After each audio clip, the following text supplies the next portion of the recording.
and then we'll give you an opportunity to introduce yourselves. My name is Carrie Butch. I'm the Executive Director of the League of Women Voters of New Jersey. My name is Rosella Clyde, and I am Special Projects Coordinator for the Association of Teachers of Social Studies, New York City professional organization. Good morning, I'm Bill Bernanke. I am a Graduate School of Education adjunct professor here at Rutgers. Hi guys, I'm Dimple Patel, and I go to Rutgers University. I'm a sophomore, and I'm going to be a textbook.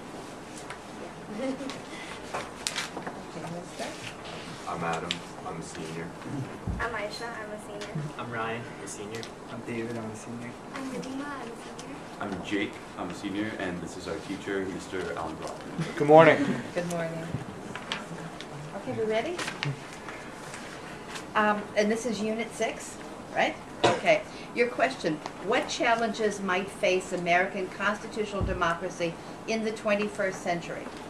4 decades of high-volume immigration from virtually every country, rising intermarriage, and persisting fertility differentials have transformed the United States into the most demographically complex society in the world.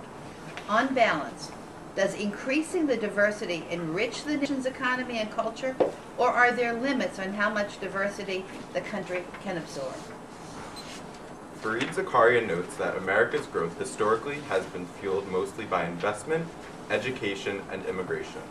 We believe that diversity has enriched our economy and culture, yet we do recognize that extreme amounts of diversity could lead to an inability to identify and actuate a common good, as seen in the fall of Yugoslavia after the death of Tito. However, we do not think America is anywhere near that scenario. The peoples who have come to this country have added to our society and enhanced our economy. Lamberto Andreotti was an immigrant from Italy who rose to become the current CEO of Bristol-Myers Squibb. Albert Einstein, an immigrant from Germany, contributed to the development of atomic power, while Andrew Carnegie was a leading industrialist and philanthropist, creating schools and libraries around the country.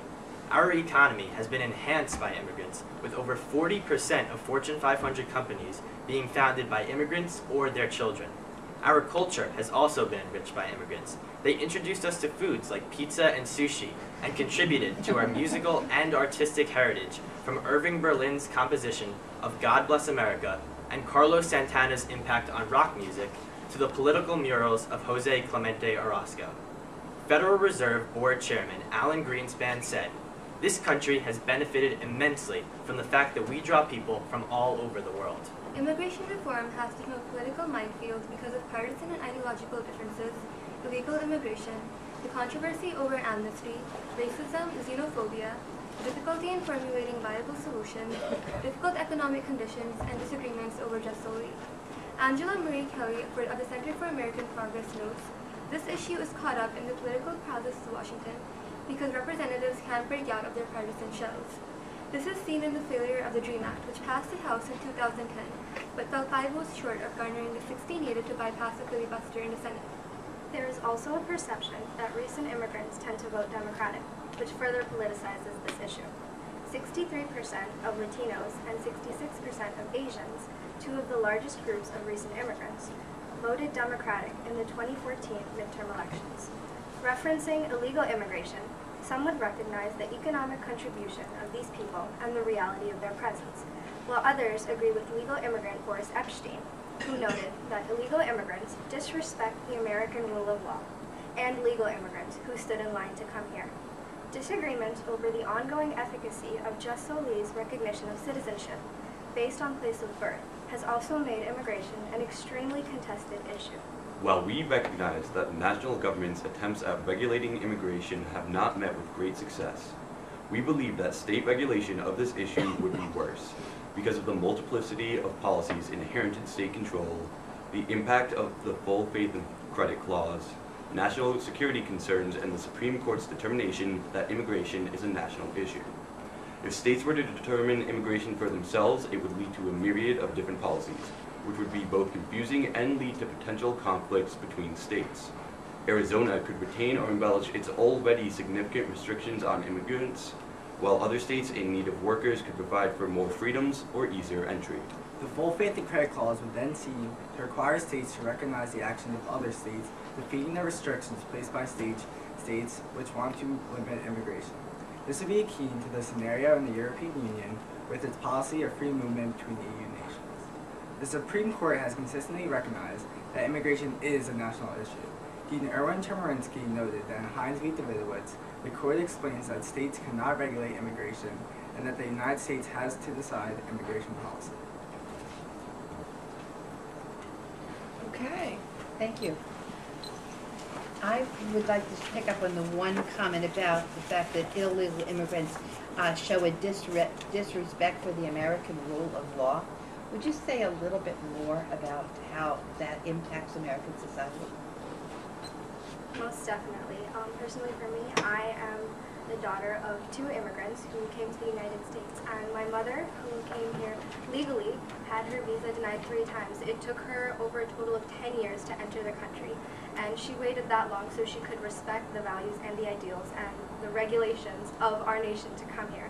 And those who come to this nation illegally don't have to wait that long and don't show that same amount of respect. So I just believe when in matters of what is fair, I don't believe that illegal immigrants truly respect American ideals. Going along with that, illegal immigrants do contribute to our society. As noted by the Center for Immigration Policy, a path for amnesty for illegal immigration would increase federal revenue by $48 billion, incurring only a $25 billion expenditure, leaving us $23 billion surplus. So clearly, these could have an economic impact for that argument, and illegal immigrants do have an impact on our society. I would also have to disagree with Aisha about illegal immigrants disrespecting the American rule of law.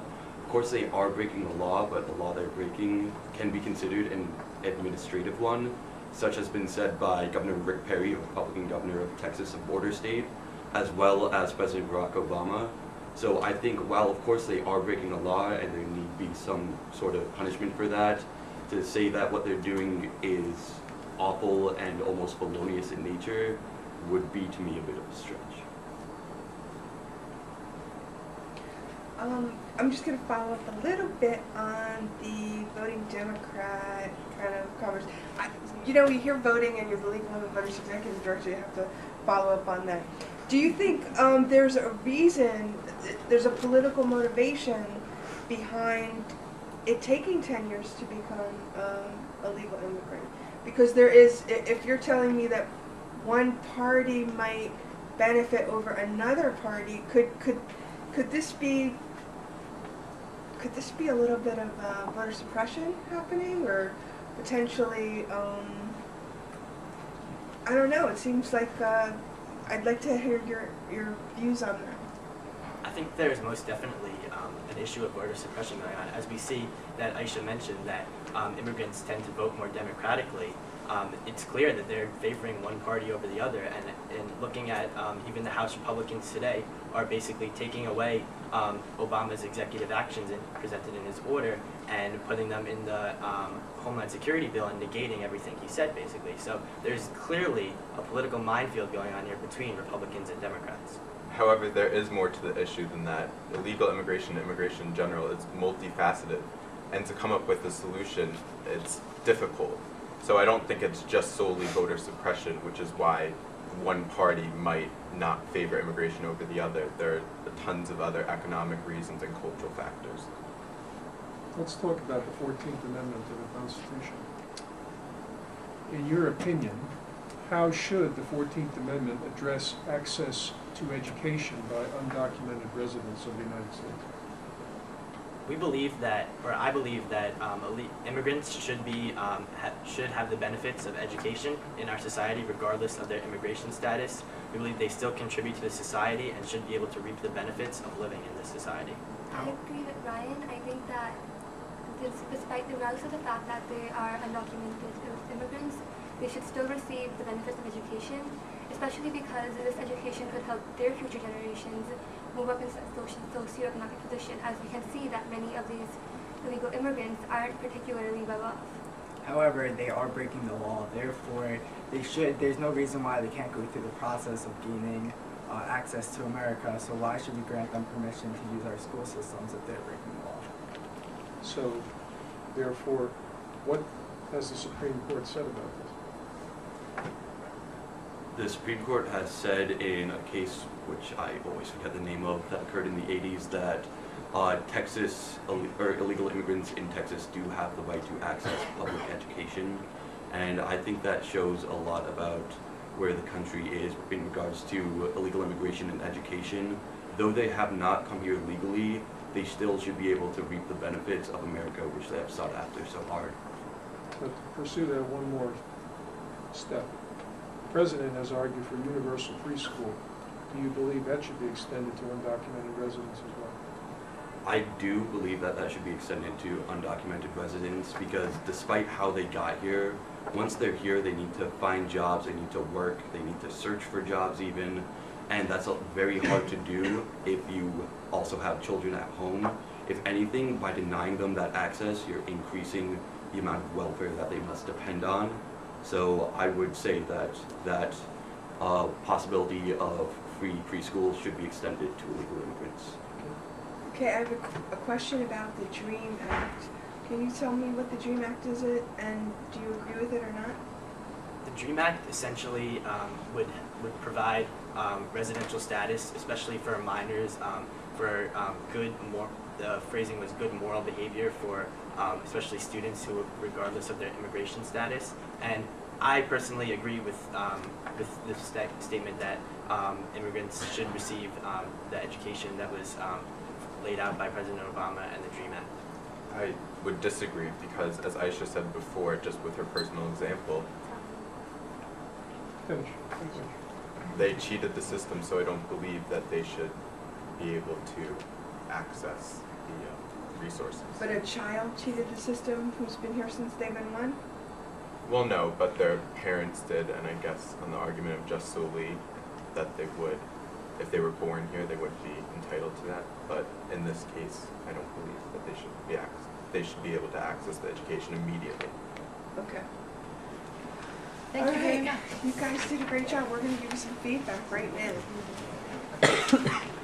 Well, I was very pleased with the way more than one person answered the question. You had a real team approach to the responses to the questions, and I thought that flowed from one person to another very smoothly.